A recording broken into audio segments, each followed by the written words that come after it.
Om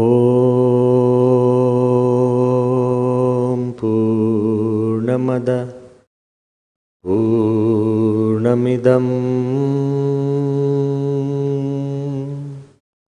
Purnat Purnamudachyate Purnasya Purnamadaya Purnamevavashishyate. Om Shantihi Shantihi Shantihi. Shri Swami Bhagwan Jai. Akshar Purushottam Maharajani Jai. Radha Krishna Devani Jai. Umapati Mahadevani Jai. Siyavar Ramachandra Bhagwanani Jai. Guru Hari Pramukh Swami Maharajani Jai. Guru Hari Mahant Swami Maharajani Jai. Pramukh Swami Maharaj Shatabdi Mahotsavani Jai.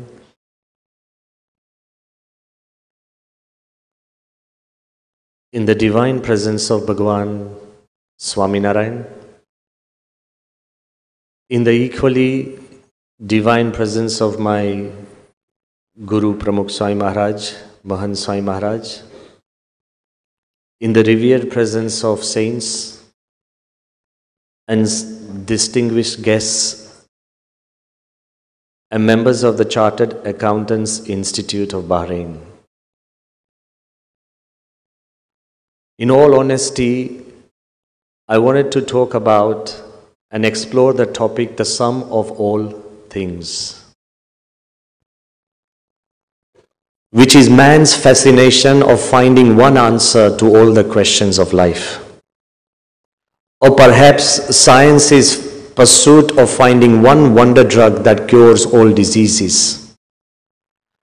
Or the mathematicians yearn to find one formula that solves all the equations and calculations of life. But as I came into this conference and as I was talking, I think it's unfortunate, just a day ago I found out that the theme of the conference is embrace change and grow. So I was debating with myself that why can't I embrace change and grow? So I've decided to change my title. Please forgive me. Some other time we will talk about the sum of all things. But because the conference is on embrace change, why don't I begin with my own self as a speaker, and why don't you begin with your own self as listeners? When we are predetermined, we find it very difficult to adjust to change. If you have been given a seat in this conference now, and if somebody asks you to change that seat, it becomes agony. But if you had got the other seat right from the beginning, fine, there's no issue. If somebody announces before this conference that Brhamvihari Swami will speak for 10 minutes, and if I speak for 20, all of you will start thinking, God, overshot time, because your mind has been preconditioned for 10. But if I speak the same stuff, the same ideas for 20 minutes, and somebody had announced before that Brhamvihari Swami will speak for 20 minutes, you will stand up and applaud, wow, what a perfect speech. The speaker is the same, the listeners are the same, but preconditioning, predetermination is very important that affects us how we respond to change. So as I talk to you, and as we try and address the topic, embrace change and grow, let me frankly tell you that all of you are chartered accountants, professionals. Not the way because you dress Not because it's the way you speak or behave, but it's the way you have to work. Sometimes ruthlessly honest, sometimes daringly bold, sometimes taking the right risks, but all the time clinically clear. We need to understand that when we go out and meet chairmen and owners of great companies and somebody's there for mergers, acquisitions, or just restructuring, the first thing they say, I need to get back to you, I need to consult my CA. So I start thinking many times that who is the boss? I think you know. You are shadow CEOs. If you are not the CEOs, you are shadow chairmen. You yourselves are shadow owners. You are the eyes and the hands and the ears. But I also want to tell you, with great power comes great responsibility. So it's very important when we talk about change. So it's very important that you know that in your world of liquidity, cash crunches, budget blowouts, window dressing, I hope not fiddling the figures, but in your world which is full of numbers, notes, mathematics, and sheer heartless calculations, I also want to tell you that in this world of yours which is full of numbers, there is a heart within you that beats.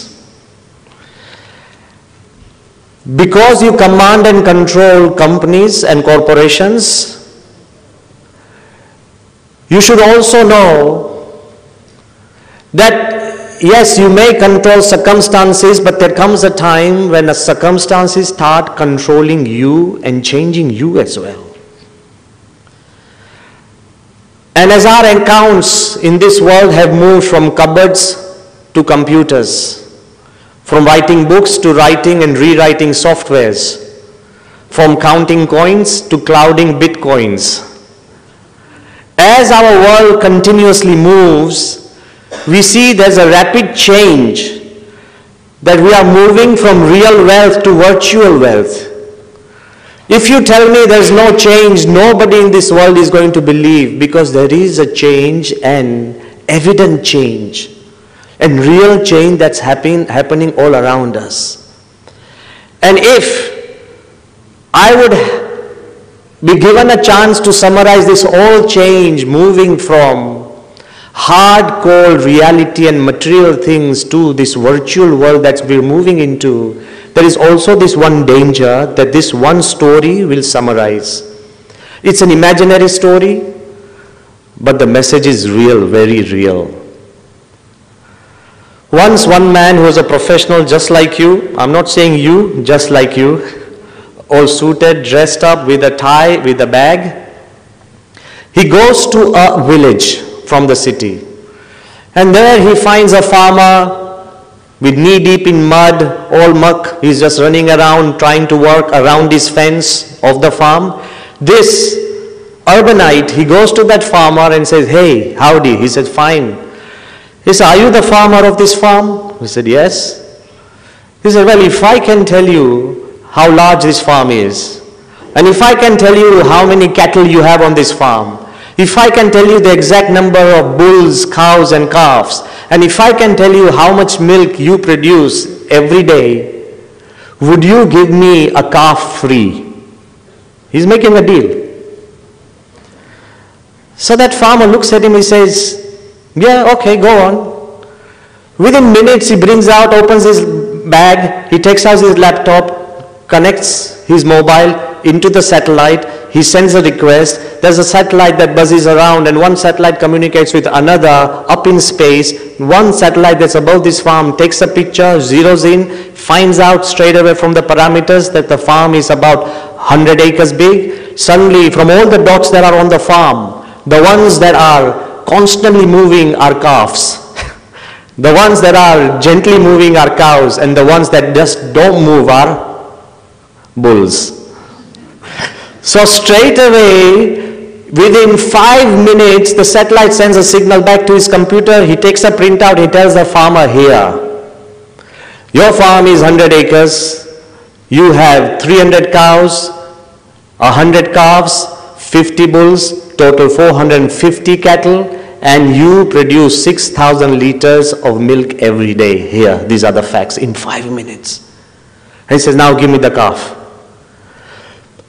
After the process, the farmer tells the urbanite, the professional, he said, if I can tell you who you are, will you give the calf back? The guy is, okay, tell me. He said, you are the local representative of the national party in politics. He said, how do you know? He said, I didn't invite you, you still came. You asked me the questions I never had. You know, this is what politicians do. We have a problem. We say, we don't have a problem. You asked me the questions I don't have. You gave me the answers I already knew. I knew how many bulls and calves and cows I have. You gave me the answer and you still want to get paid for it. You want to vote for it. And you know nothing about farms, cattle or calves because I just gave you a dog. Give me my dog back.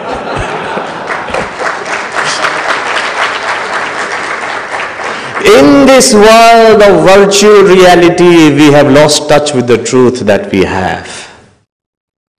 With so much information, so many figures, so many things happening around us. Us knowing so much about other corporations, how they fail, how they succeed, we forget to look at our own figures. Busy in making homes, giving interest loans and creating system after system, we lose interest in our own home. I want to ask you, we are professionals to the world, but we have no passion for our own lives. Where is the passion that we have lost in our profession? We should breathe back that in, so when a time to change comes, we need to think of everything and talk about a holistic movement. So once again, as we know, that we are slowly, not fast, rapidly moving, and to really tell you one thing, whether you accept it or not, change is a reality. More so in Bahrain. We've got the VAT coming in. We've got so many regulations. As the world connects, we'll have general, we'll have systems, we'll have new ideas, we'll have technology. We'll need to change ourselves. So I want to again tell you, forget about just accountancy. Let's talk about there is a real movement towards change in the whole world. Whether you like it or not, there is one thing that is constant in this world is change. And we see it. Even in this very world, forget about the virtual, in this very world, the world that we live in. I'm not talking about the past and the present and the future. No. In this very world, if I take a tribal from the Andaman and Nicobar, if I take a bushman from the Kalahari Desert, if I take an aborigine from the outback of Australia, and if I take an Eskimo from the North Pole, they're living in the same time, in the same world with us. If I put them to sleep and wake them up in the middle of Times Square, Manhattan, they would think they are in heaven. They have no clue in this very world we live in different time zones. We have created worlds within world. In this very world, change. But forget about the world outside. Talk about your own home. Anybody who is living in a joint family where you have a granddad and a great-granddad and a dad and you, the things that the child talks about, the great-granddad knows nothing about. Even in our own home, we've created micro-homes in our own home. We've created micro-worlds in our own world. Change. Don't think we're all on the same page. No. But forget about that in your own world, in your own mind now. How many times, don't look at me, but look at your own self in the heart. How many times during the week, suddenly you come across a gadget or you come across a news and suddenly you think, God, I never knew about it.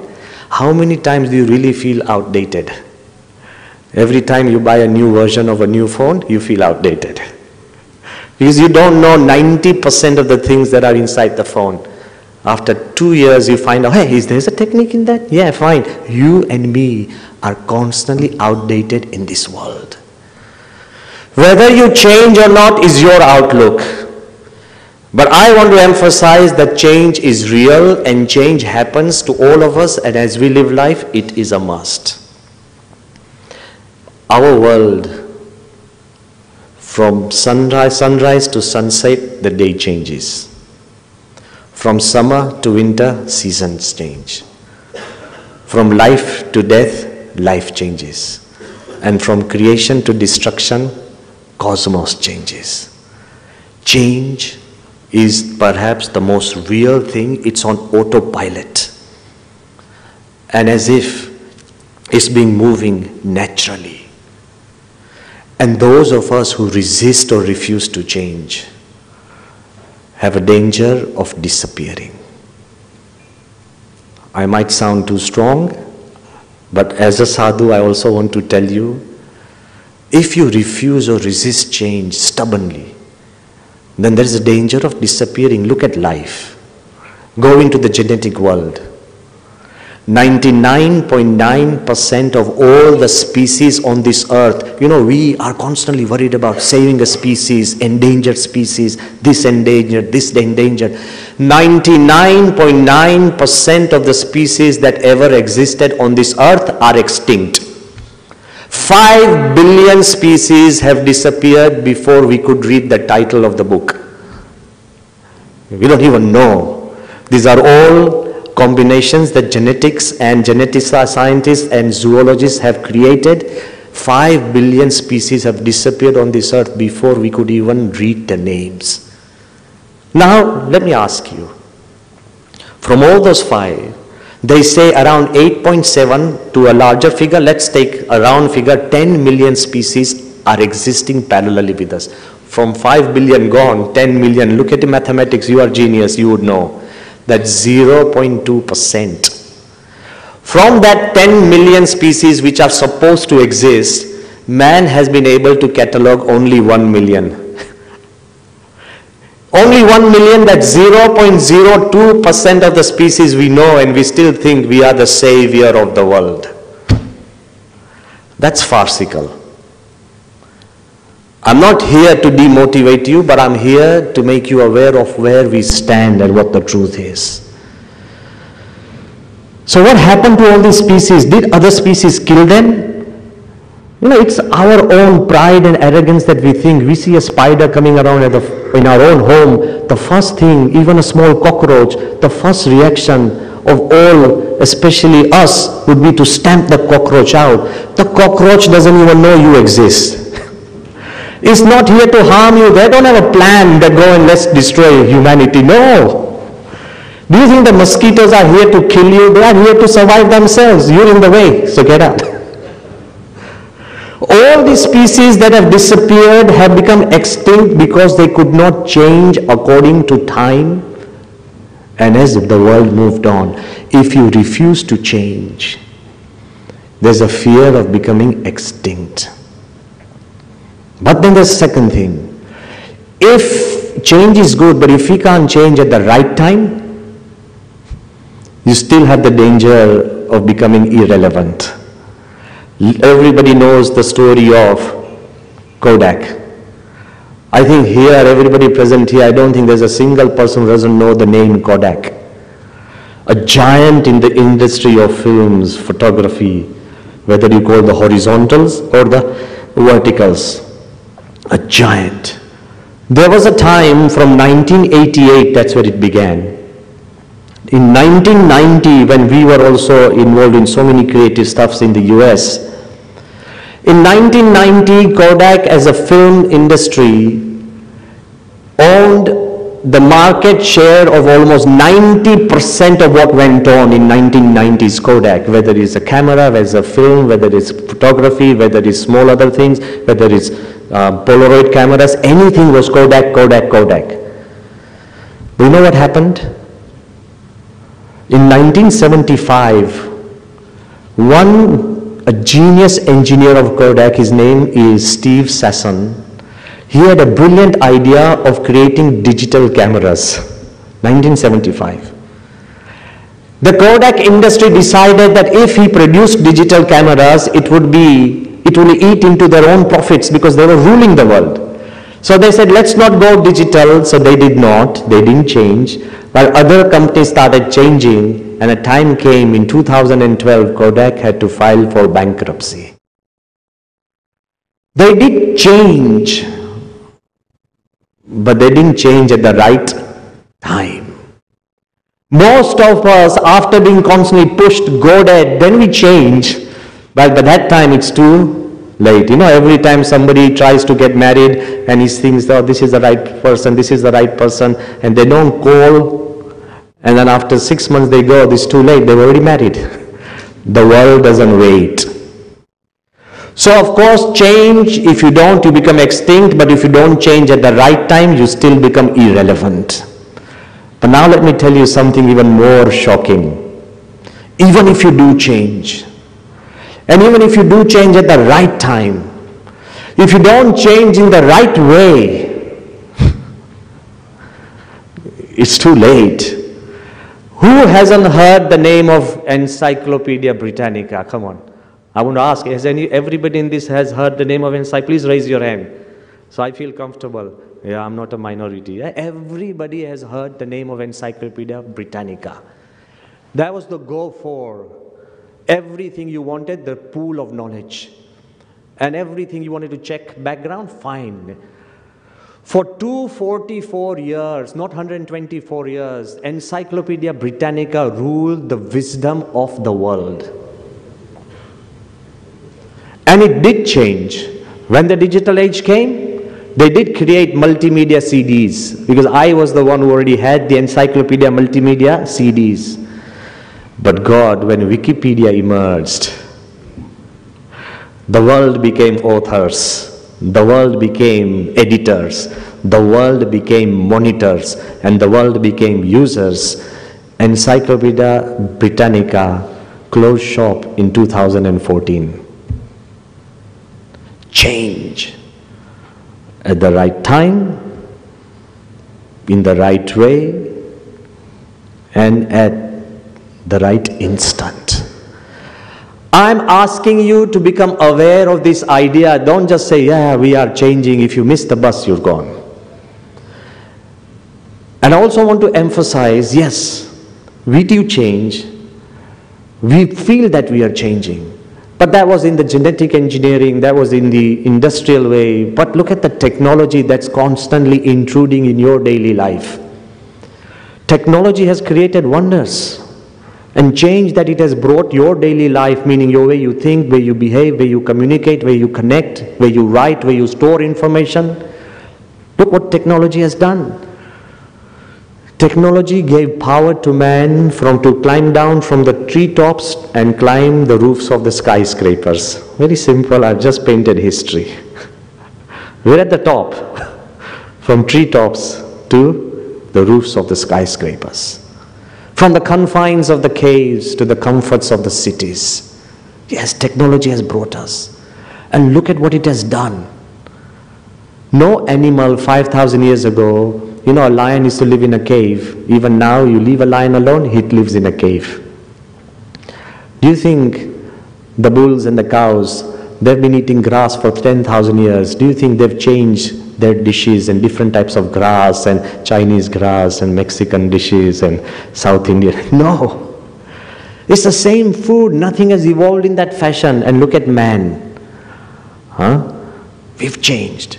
To such an extent, if I wanted to summarize the history of man's change through science, it would be summarized in just 5 words. You can go back home and tell your children that the whole world history can be summarized in how many words? 5.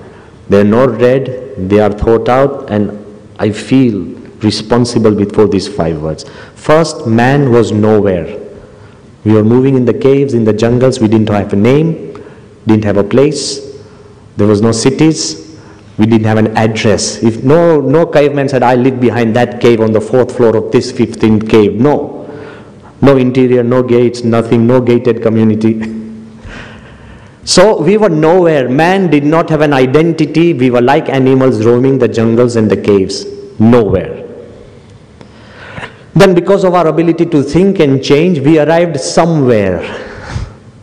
We had cities, villages, we had houses, we had colonies. We have avenues and address and a name and a biodata. So from nowhere, man arrived. Say it aloud. Somewhere. So be with me. We were nowhere. We arrived somewhere. Then with the help of technology, we are everywhere. With mobile, you're all over the world. With video calling, you see everything. With remote, with satellites. We've also got a big ear listening to the universe. With the help of huge science and technology, we are everywhere, ubiquitous. The presence of man has become big and bigger. So first we were nowhere, then we arrived somewhere. Now we are everywhere. And unfortunately, overuse of technology, we are elsewhere. We have become an elsewhere generation where we are always doing something else with our mobile. When we are in a meeting, we are phoning somebody else. When 20 people arrive, we are only worried about the 11th who has not come. At office, we are planning a holiday, and in vacation, we are doing office work.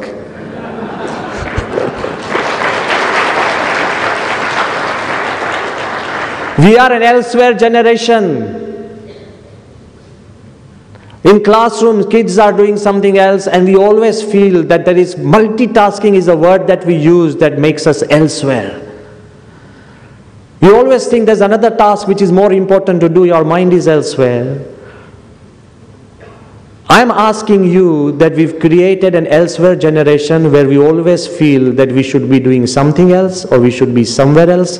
At least not now, please. We should be somewhere else and we want to be someone else. What's wrong with your life? God gave it to you. At least keep it well. You just can't be someone else. So first we were where? I'm giving you history very quickly. First we were, then we arrived, then we were, and now we are. All I have come to tell you is to be now here. Our small journey starts with nowhere to now here.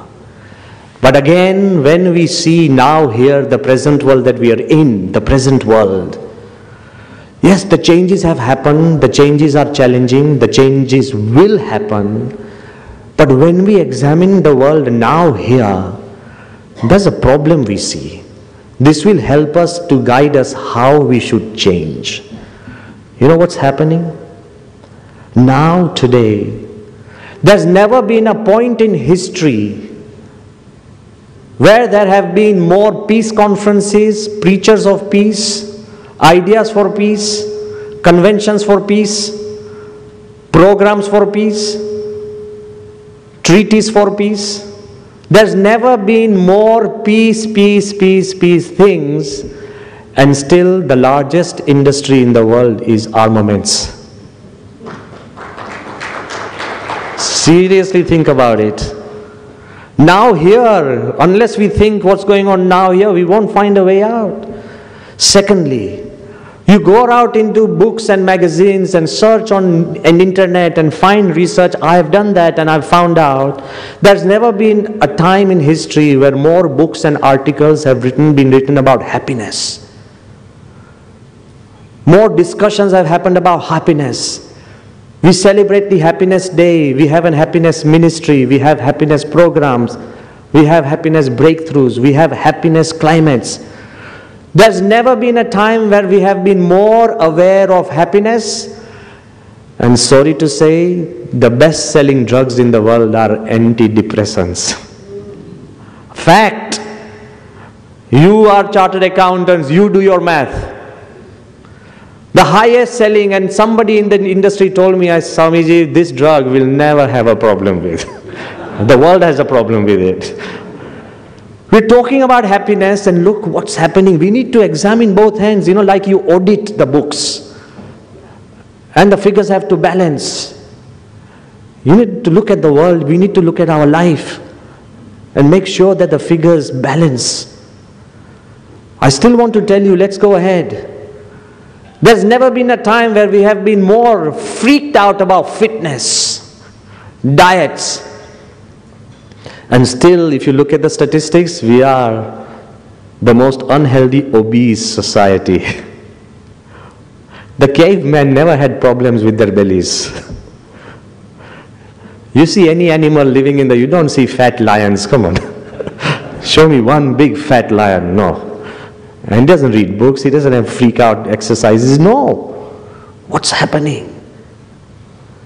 I also want to tell you, at no point in this world there have been more industries for amusement, more games, more video games, more personalized, more resorts.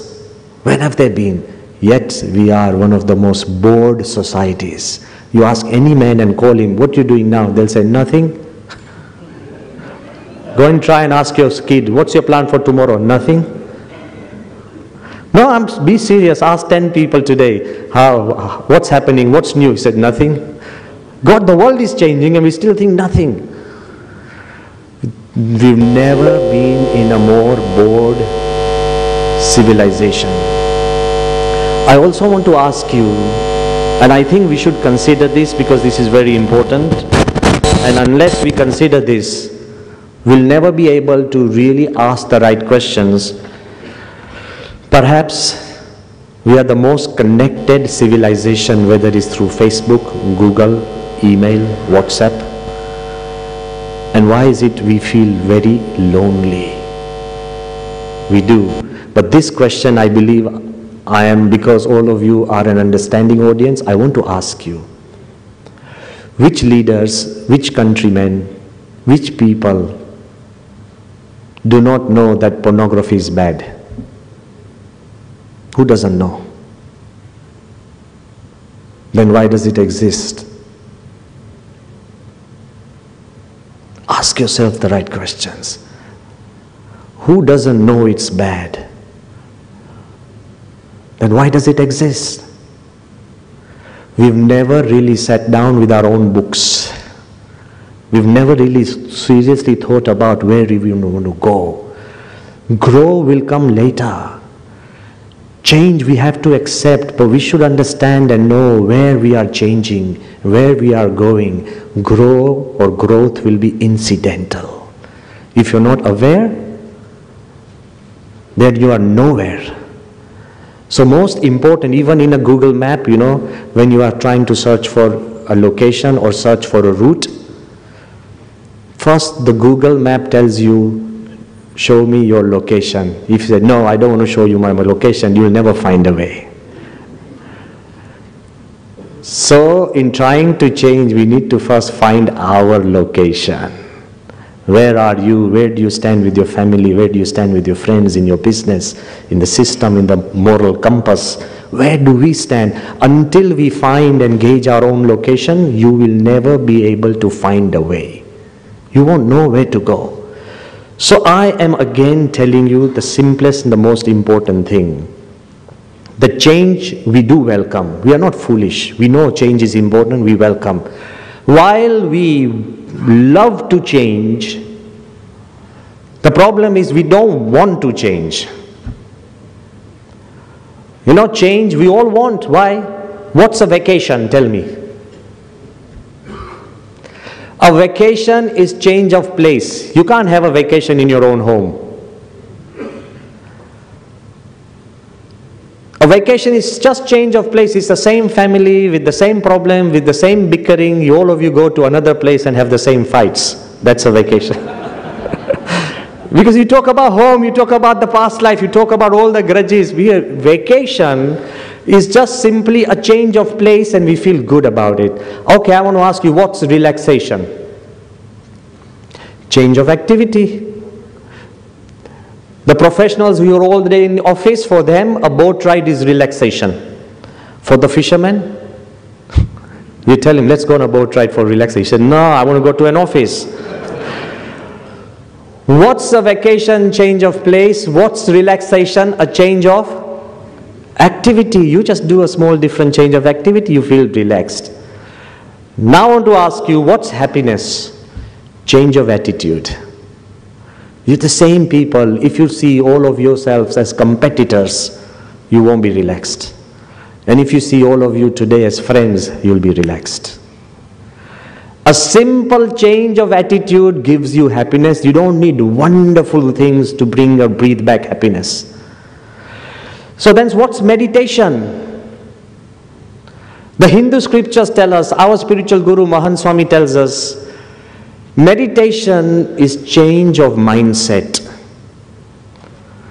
When you say all these things I don't really need for happiness, as Socrates went into a big a supermarket at that time in those Greek times, and everybody's talking in the town, Socrates, he's in the supermarket. Socrates who doesn't want anything, desires nothing, he's in the supermarket like us. We suddenly feel good, like we feel like vindicated. Yeah, Socrates is coming, so I'm fine.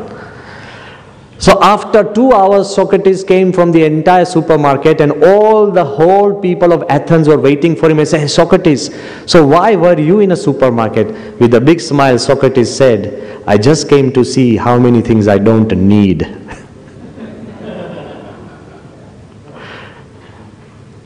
Change of mindset is meditation. And what is enlightenment? Change of being. When you don't recognize yourself as the body, you will recognize yourself as the divine being, a soul. That's enlightenment. Nothing changed in Buddha when he woke up from nirvana. He just became different because he felt different. So change we do welcome. And we know change takes us everywhere. But the problem is, we love change, but we don't love to change. But I am here also to tell you that change is not bad, but why is it affecting us? As Alvin Toffler said in his book Future Shock, change is not hurting us, it's the rate of change. The speed. See, vacation is great, but if you have in one day 10 vacations, meaning you go to Rome, then you fly to Berlin, then you fly to London, then you go to Chicago, then you come back to Bahrain, and you said, I had a great vacation in 4 days. Is it possible? The rate of change destroys you. Even in activity, he said, I had a wonderful day, I did horse riding, swimming, then I ran, then I climbed a mountain, then I did press-ups, and then you'll be able to admitted into ICU. You did too much. The rate of change, even in the mind, if you keep changing your mindsets every 5 minutes, then they call you mad. This guy keeps changing his mind every 5 minutes. That's madness. So it's not change that hurts us, it's the rate of change. And how can we control that rate of change? I believe, what is the problem of climate change? Climate has been changing throughout the world with or without man. But what would take thousands and thousands of years, man is helping it to do it in 100 years. That's the problem.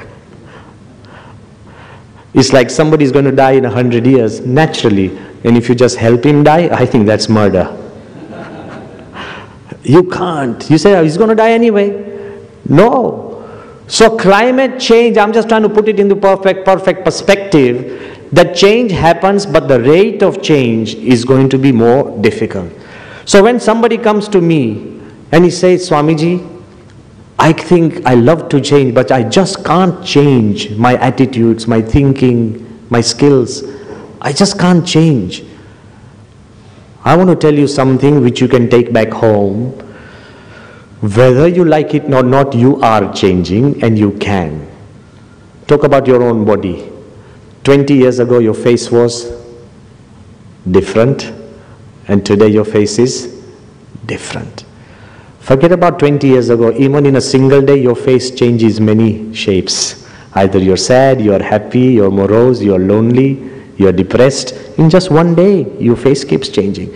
But forget about the face. Let me talk about hardcore facts. Every 20 years, the entire cells of your heart are replaced. Your heart changes every 20 years, physical. Every 10 years, every cell in your bones, your entire set of skeleton changes every 10 years. Every 5 years, your hair, every cell in your hair changes. You have completely new hair every 5 years. Every 8 months, your nail completely change. Every 4 months, your blood cells, RBC, completely change and are replaced. Every 3 months, your liver completely changes. Every 21 days, every cell in your lung changes, completely replaced. Every 2 weeks, every cell on your skin, you get a new skin, though it looks the same color and it looks the same way, but every cell on your skin changes, replaces itself. Every 10 days, every cell on your tongue, the taste buds, they change. And every 3 days, every cell in your intestine changes. And you tell me you don't change? And you tell me you can't change? That doesn't go down well. If your body, your face and your mind continually changes, why can't you embrace change consciously? If you embrace it consciously, then you'll have more control, you'll have more direction, and you will move into a better way. So the only way to embrace change, I have two options for you. Either you embrace change with change, by changing yourself. There's no point in the world changing if you don't change. You know, this boy, when we were children in England, when we were studying, we had an essay competition, and we were all asked that what would be the one thing you would change in this world to make it better? Somebody said industries, somebody said roads, somebody said security, somebody said safety, somebody said environment. So many people said so many different things. One little boy, he came up with this idea that if there's one thing I needed to change in this world to make it better, it would be me. I think we should learn, take a leaf from that boy's wisdom. You want to change the environment in your own office? Start changing yourself. If you want to change the environment in your own home, first person is you. If you want to change your worldview, change yourself. Embrace change by change. That means changing your own self. And see what happens if you just decide to change a little. I was in Ahmedabad. We are coming down from our temple. We had a ceremony of Aarti. I think you know, it's the light waving ceremony. It was 7 o'clock in the evening, and as I was coming down the temple steps, one 70-year-old person, he came down and he was wearing his slippers because, you know, after you perform the temple Aarti, you can go home. His name was Manibhai. As he was wearing his slippers, I came down and I put my hand on his shoulder and I said, Manibhai, so where are you off to? It's 7 in the evening, okay? And he says, Jange Chadwa, that means into battle. I said, come on, Manibhai. Into battle? He said, I'm going home. Literally, I'm not making a little word. He said, I'm going home. I said, into battle in home? I said, come on. I said, don't say that it's your home after such a hard day's work. He said, exactly. He said, Swami, you're not married. You don't know what home is. You don't have a wife. You don't have children. He already started putting me into a box. I said, look, Manibhai, you're going home. He said, look, I want to tell you, Swami, he's 70-year-old. He said, in this heat of Ahmedabad, from morning 7 to evening 7, I have been going from place to place to get my payments, to do work. I'm going to go home. I'm tired. When I go home, I just want to sit and relax. I said, then what's the problem? He said, when I go home, my wife would be all ready and decked. And she'll be dressed and she'll tell us, let's go out. I said, I have been out. I want to come home. And she says, I've been home all day. I want to go out. So I said, then what's the problem? He said, we'll have a fight for half an hour. I said, then? He said, then I'll tell my son that you take your mother out. But of course, he's my son, my factory. And he'll say the same thing, no, I'm too busy. So we'll have a little more fight. Then after our fuel has gone, we sit down and eat and we have a happy meal. They don't have a happy meal because they have understanding. They have a happy meal because they have no longer stamina to fight. Most of our fights are over because we lose steam, not because we find a way. So I told Manibhai, I said, you know, if you go home, you're here at the temple, be positive. Change yourself to change your home. He said, no, Swami, you don't know. I said, go out. He said, Swami, you don't know the minds of women. I said, why? He said, once I say yes, they think it's a yes, lifetime yes. That's why men are very hesitant to say yes. And women are also very clear and clever. They know we just need to ask our men to say yes once. And it's a lifetime commitment. So I said, look Manibhai, forget everything. This is a temple. I am a spiritual Swami. You go home. And if your wife says, let's go out, then say, yes, let's go out. What's wrong? He went home. Next morning at 7, he came really smiling and happy as if he had seen God. He's smiling from ear to ear. You know, an old man smiling, so happy. He hugged me. I said, what happened, Manibhai? He said, a miracle. I said, what happened? He said, I went home so tired, dog tired, and I was just about to relax, and my wife came all dressed and said, let's go out. And I said, yes. And she said, not tonight. If you change,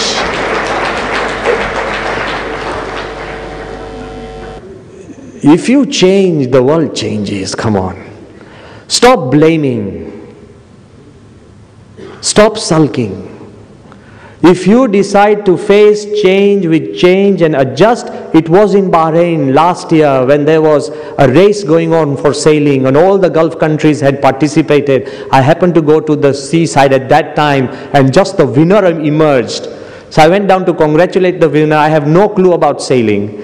And the winner was Bahraini. He said, you know, your holy man, we have won. And he was thanking me. I had nothing to do with it.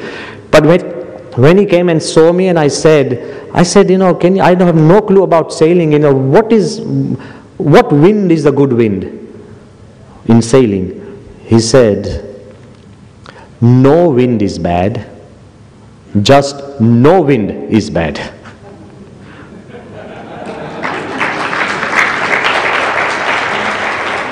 So I want to tell you, no change is bad, just no change is bad.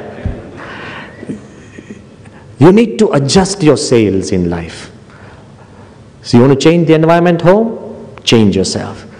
One man, he was always having difficulties with his bosses, his peers and everywhere at office. And I started listening to his life and day at office. He blamed so many people. I said, can you do me one favor? He said, what? I said, can you start going to office just 5 minutes before everybody? And leave the office by turning off the lights 5 minutes after everybody. Do nothing else.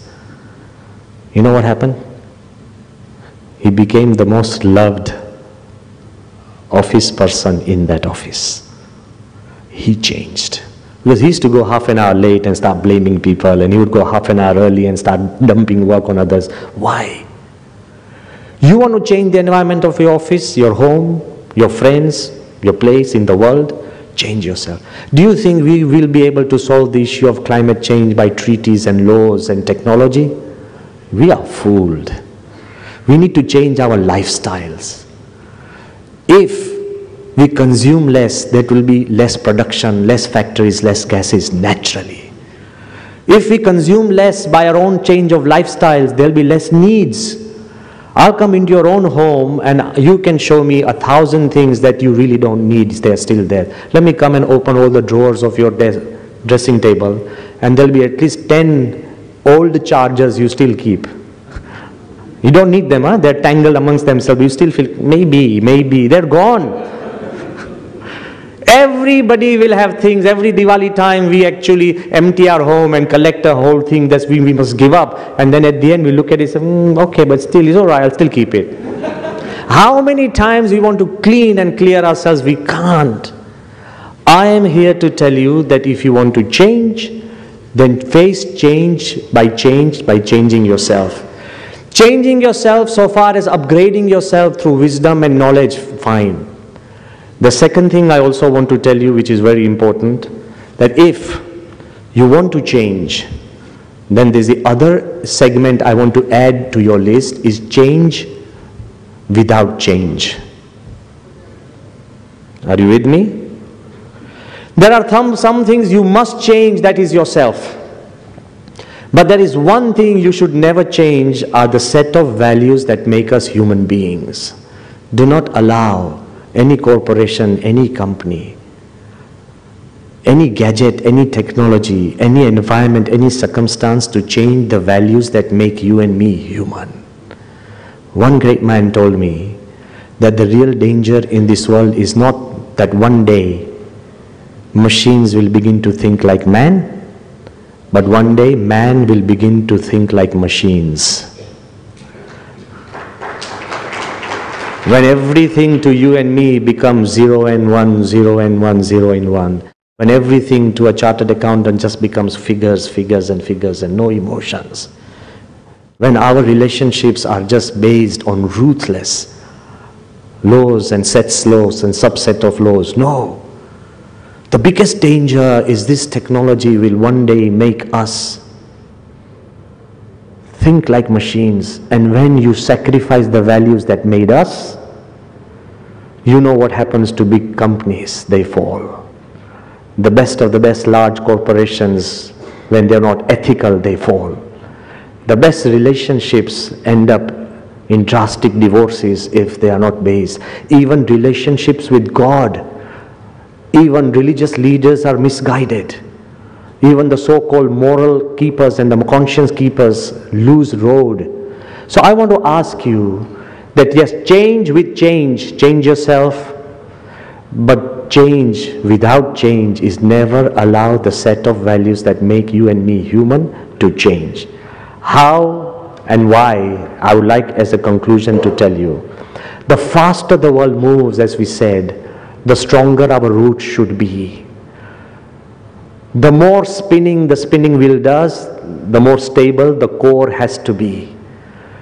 The faster we move in this world, the greater that changes come, the stronger our spiritual and ethical world should be. As Charles Steinmetz said, one of the biggest and the finest physicists and scientists, he said when he was asked that according to you, how would the world progress in 50 years to come?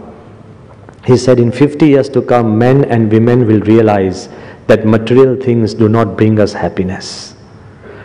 And when that day comes, they will turn the laboratories, the scientists will turn the laboratories onto the study of God and prayer. And when that day comes, we shall see more advancement in one generation than we have seen in the last 4. So I am asking you, what should we not change? Change the values that make us humans. Change the ethics, change the spiritual dimension that man is blessed with. The lion, we say he's the king of jungles, but does the lion know what a king is and what a jungle is? No, he has no clue of his identity or depth of his spirituality. Man knows, despite the fact we are no kings, we still think we are. So I am telling you, we have multiple dimensions. We don't have physical only, we have emotional, we have spiritual, we have moral. So please do not allow change to influence the values that make us humans. That should grow. What should grow? If the values grow, then your business will grow, your houses will grow, your relationship will grow, everything will grow if you keep focus on the values. Of all the hundreds and thousands of values that we talk about, I'd just like to mention 3 very quickly. One, the most essential is love. I'll not go into in detail, but I should know that love works now, love works in the past, love works in the future, and love will work forever. How? One boy, he was disillusioned, father and mother, they took him to a child psychiatrist. The child psychiatrist said that, look, this is the prescription for your son, make him take these 3 medicines 3 times a day, and this is a prescription for you. The father and mother said, hey, we're not ill, the child is ill. Why is there a prescription for us? He said, well, the prescription for him is this, read your own prescription.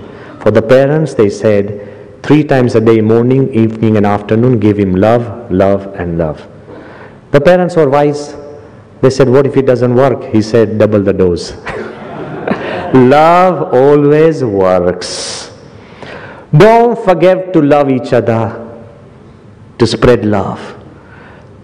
The more hate and the wars that we have in the world, the greater the need of love. The more aggression, the greater the need of love. And I take you into the future. They say in the future, in this world of smart clothes, where your BP and everything will be measured by the clothes, in this world of smart machines, where you will be absolutely useless. All the machines will be doing the work. In the world of smart homes, in the world of smart glasses, in the world of smart toilets, every time you flush, your insurance people will know whether you've had a bottle of wine or not. You understand? This is how everything is going to be. I'm just saying it very quickly. In the world of smart mirrors, you stand up before a mirror and say, who is lonely in my street today? And suddenly the faces will appear. So in this world of smart roads where you can park your car anywhere and your wife will know where it is, the roads will be informing her.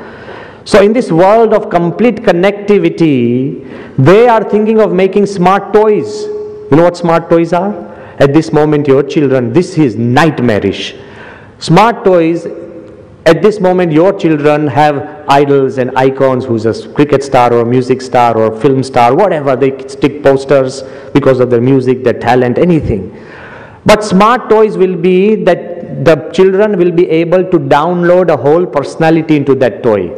So if somebody loves Messi, then the Messi will always be around him. He'll say, hi Messi, the toy will talk back like Messi. He said, Messi, go and get me some water. He'll bring water in his way, maybe with a football kick. Whatever, you will be able to download complete personalities around you and they will be interacting with you constantly. Now I want to ask you, when such a world which is so smart, so human-like, how will you be able to handle these toys? Not through technology, because they'll be self-generating, self-electrified, they'll be receiving motions and energy. They'll be all around you, talking to you like human beings, like an identity.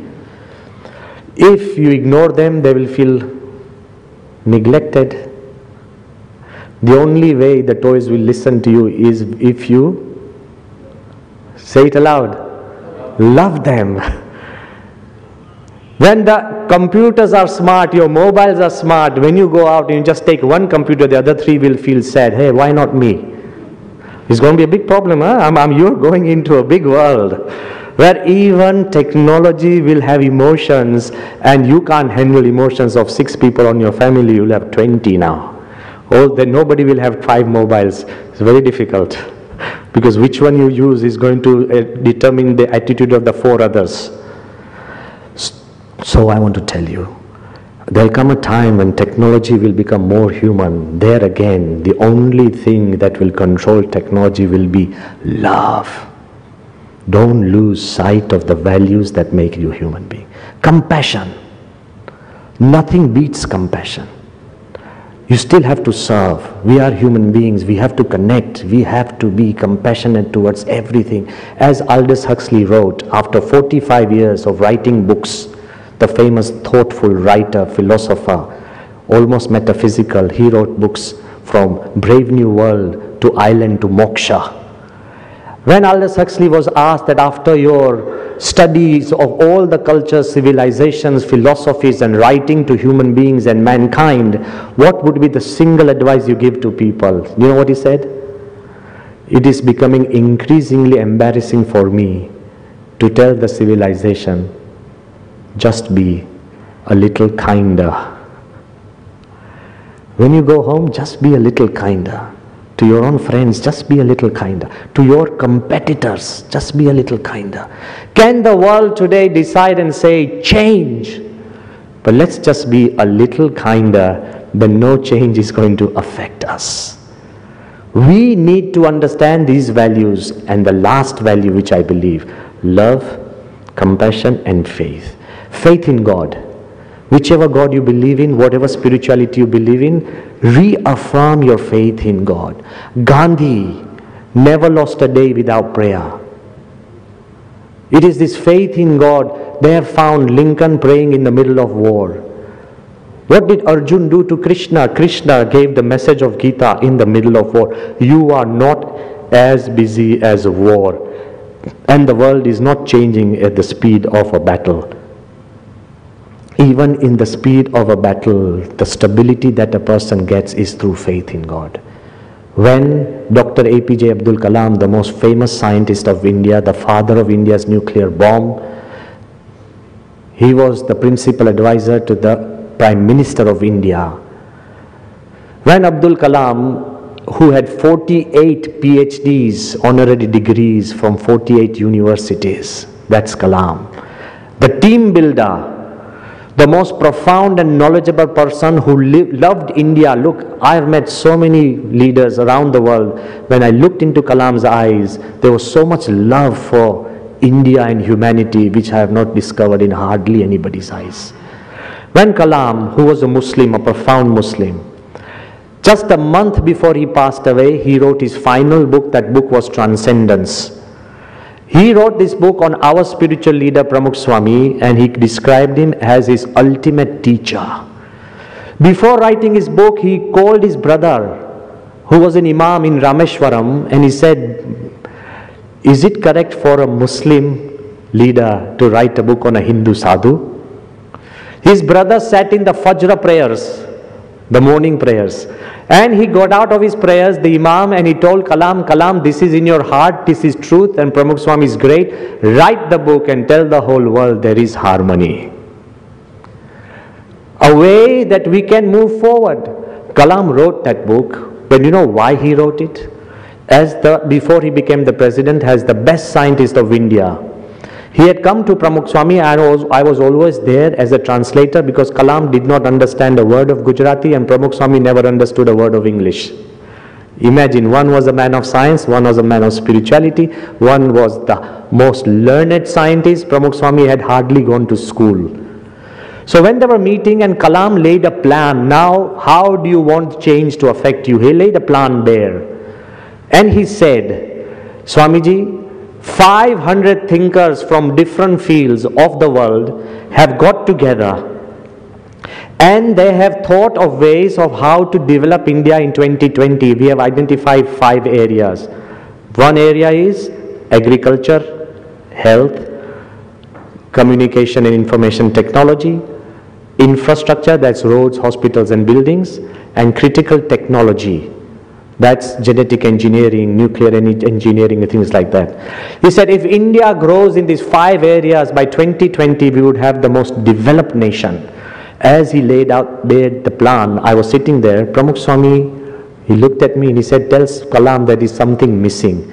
You know, how can you and me have the guts to say something like this when the top thinker of India has said that 500 thinkers have been thinking for 1 year, and these are the 5 elements we have identified." Pramukh Swami said, "Tell Kalam there is a 6th that is missing." And very hesitatingly I said, "Kalam, there is 6th missing." And he asked, "Which one?" Pramukh Swami said, "Faith in God." As a scientist, he actually refused to believe this. I was there. But then he asked that how can faith in God help develop a nation? You know what Pramukh Swami said? You cannot evaluate a nation by the number of roads, buildings, hospitals or schools, by the types of technology, by the types of institutions. You can evaluate a nation by the character and the values of the citizens it produces. A nation is as good as the people. None of this technology or infrastructure or information technology or anything will help determine the moral and spiritual fabric of the nation. It is faith in God, in a higher belief and a higher purpose that helps. So I want to tell you that whichever faith you have, believe in that faith and strive for harmony. It is only when we get together, is only when the 200 or more bones and muscles of the body work together that we can stand, we can move. So I want to ask you that if we want to go forward, then the way forward should be change the things you can, that is you, and don't change the things that make you, that are the values and spiritual depth. If we face change in this way, then we will not have to go home once like that professional who went to the farm, and you will not have a clue of what's happening in your own home. You must understand the minds of the people you love and the hearts of the people you care for. Thank you very much.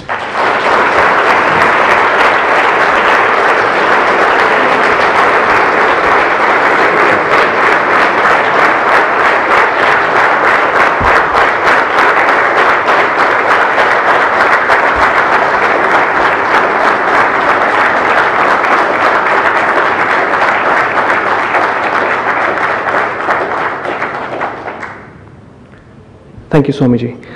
I now call upon our chairperson, C.A. Sridhar, and founder chairperson, C.A. Kalyana Raman, to please come to the dais and honor Pujya Swamiji with a token of our appreciation.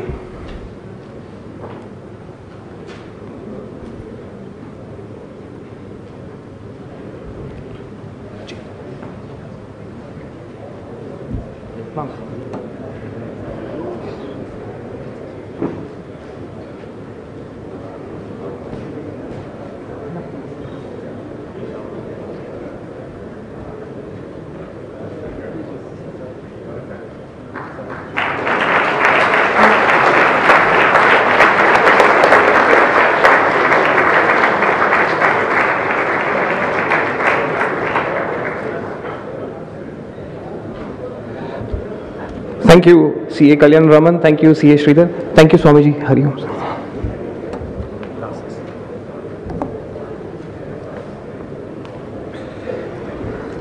Now that was one session.